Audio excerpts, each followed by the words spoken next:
So how do you kind of see the developments and trends going on in Asia in particular? Well, generally speaking, I would say Asia is more trending based. How I see in the Western market, it's more like foundation building based. It's a different kind of user experience. So, but in Asia, people are like to chase popular stuff.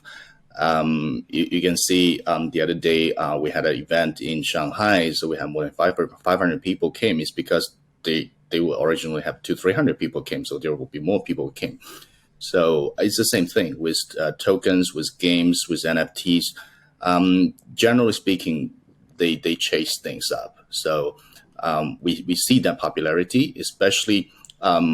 Let's talk about community as well. We see in the Twitter space there are more thought leaders there, and the people will analyze their logic, their opinion. But in Asia, the traffic is very private. So you can think about the Western market is more like an open sea. Everyone can speak and talk. But Asian market is very, very quiet, but they talk in their own group. They talk in their own community. They pass on their own private messages. So you can see the same thing in the restaurant style. Western restaurants more open, but Chinese restaurant, important things are always discussed in the private rooms. So I think that's the culture thing.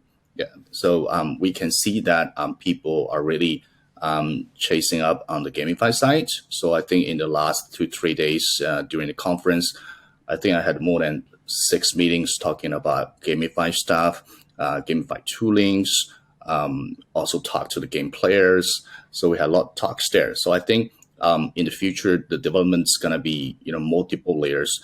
I see there's simple so-called ugly games, but it's really good in token economics, also attracting people that they really want to play for the purpose of earning. And also, I think in the future, we see a lot more traditional game developers coming to the market, and they try to learn. But I think there's going to be a learning curve that they have to deploy. It's the same thing if you look back to Web 2.0.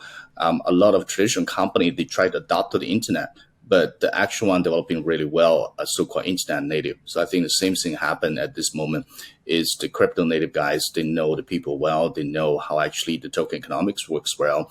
So I think these guys understand the token economics, understand how to segregate the duties within that communities or the games. They can develop much better. Also, just now as Saratobi said, eventually I think people can't really feel the technology or toolings behind, and they just want to experience something that they want to experience, and the learning curve gonna be much easier. And I think this is just the beginning of everything. And in terms of futures, I think if you look at like Facebook or Amazon's performance, I think what's going to happen in the they've done for the past 20 years. I think in the crypto market, we're going to take like 5 to 7 years to complete. So I think it's just the beginning, and Asia side, people are really excited, and that's what I see.